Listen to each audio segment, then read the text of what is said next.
Dua warga Indonesia yang positif terinfeksi virus corona disebut telah melakukan kontak dengan warga negara Jepang. Saudara Presiden Joko Widodo dan Menteri Kesehatan Terawan Agus Putranto mengumumkan langsung kasus corona pertama di Indonesia.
Nama saya Tita, usia 25 tahun, saya S2 di ITB, jurusan Teknik Fisika. Dan sekarang sedang nyambil-nyambil bekerja dan ngelakuin hal yang lain.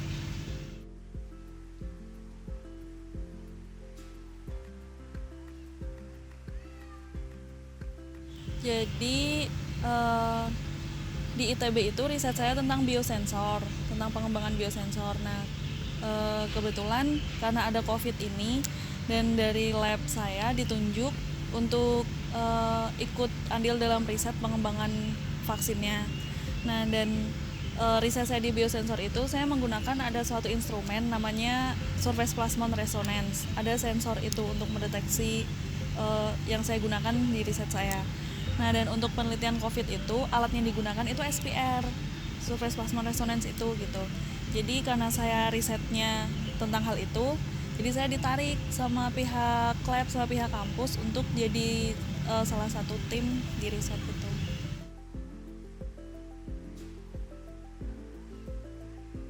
Sebenarnya karena yang pertama yang menguasai soal SPR itu di lab terbatas jumlah orangnya. Waktu itu hanya 2 orang. Jadi kami berdua tuh di hire sama mereka gitu. Kemudian yang kedua ya karena sebagai orang riset, jadi kenapa enggak gitu ikut andil di bagian itu. COVID baru booming di kita kan bulan Maret. Nah, bulan Maret, April, Mei, bulan Mei itu udah mulai dari Kemenristek udah mulai ngeluarin perintah buat akan diadakan riset tentang vaksin gitu. Baru mulainya itu. Jadi penelitian tesis saya itu tentang pendeteksi diabetes. Kan deteksi diabetes itu kadar glukosa dalam darah. Nah, itu jadi kadar glukosa itu dideteksi pakai alat yang namanya SPR itu. Gitu. Jadi kalau di tesis saya itu lebih mengembangkan, lebih memodifikasi SPR-nya biar dia bisa lebih sensitif terhadap glukosa.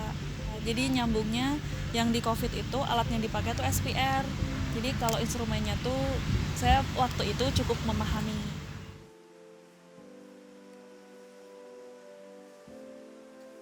Kemudian kita deteksi kan apakah vaksin itu cocok dengan sampel COVID-nya gitu. Tapi sampel COVID yang kita pakai itu yang sudah dimatikan. Jadi yang RNA-nya itu kan kalau di virus kayak gitu ada RNA, ada DNA. Dan kalau COVID ini kan tipe virus yang RNA kan. Nah, RNA itu udah dimatikan. Jadi kita aman mengerjakannya gitu. Kami waktu itu aman mengerjakan. Kemudian ketika sudah didapatkan, oh ternyata vaksin yang paling cocok dengan tipe virus COVID yang ada di Indonesia itu vaksin jenis ini gitu, jenis A gitu. Yang sudah kan berarti selanjutnya dites ke real sampel, ke sampel COVID asli yang nggak dimatikan. Nah, di situ saya udah mulai wah gimana gitu.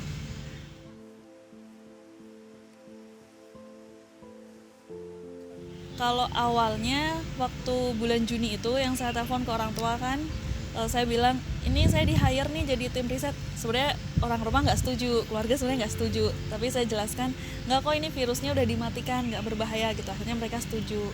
Kemudian setelah masuk ke real sampel itu saya harus cerita lagi kan ke orang tua. kemudian mereka kayaknya jangan deh gitu. Dan sama ibu saya juga sambil setengah menangis kan, mending jangan gitu. Oh ya udah, oke. Dan saya juga lebih ke trust issue aja, ke safety di sini.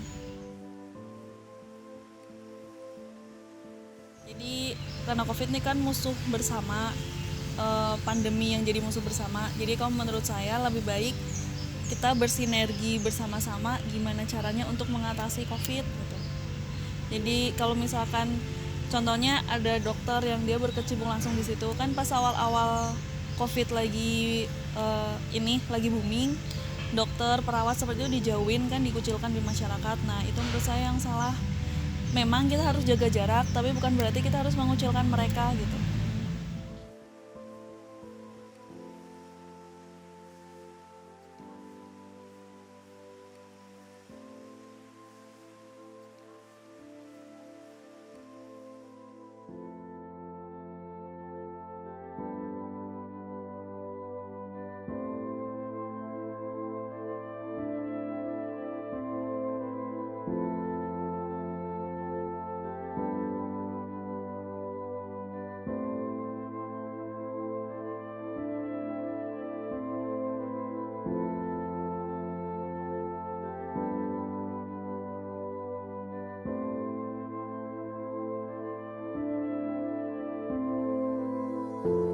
Assalamualaikum warahmatullahi wabarakatuh. Hari ini saya ingin menyampaikan perkembangan vaksin COVID-19.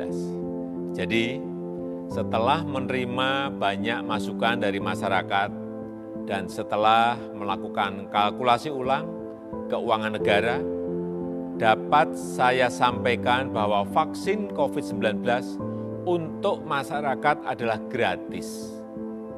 Sekali lagi, gratis, tidak dikenakan biaya sama sekali.